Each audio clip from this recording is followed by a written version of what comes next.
Welcome to McPlum, simple solutions served daily.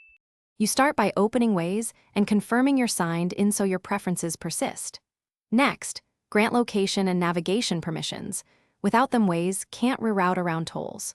Also, check the app version and clear cache if you've seen stale settings. Once done, tap the search bar and get ready to choose a destination. These steps ensure the toll avoidance option appears and works reliably when you set routing preferences in the next step.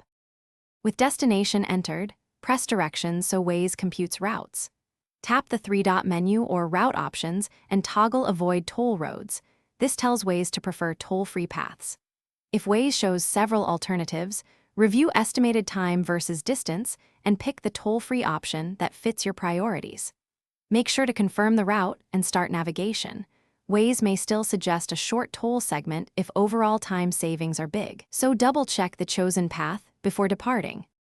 Start navigation and visually confirm the route lacks toll icons and labels. If Waze still sends you through tolls, exit navigation and reopen route options to reapply Avoid Toll Roads. Sometimes the app needs a refresh.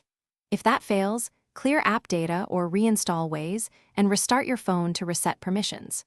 One key troubleshooting tip: update map data and ensure no third-party navigation or fleet settings are overriding your preferences. After fixes, re-enter the destination and verify toll avoidance before you drive.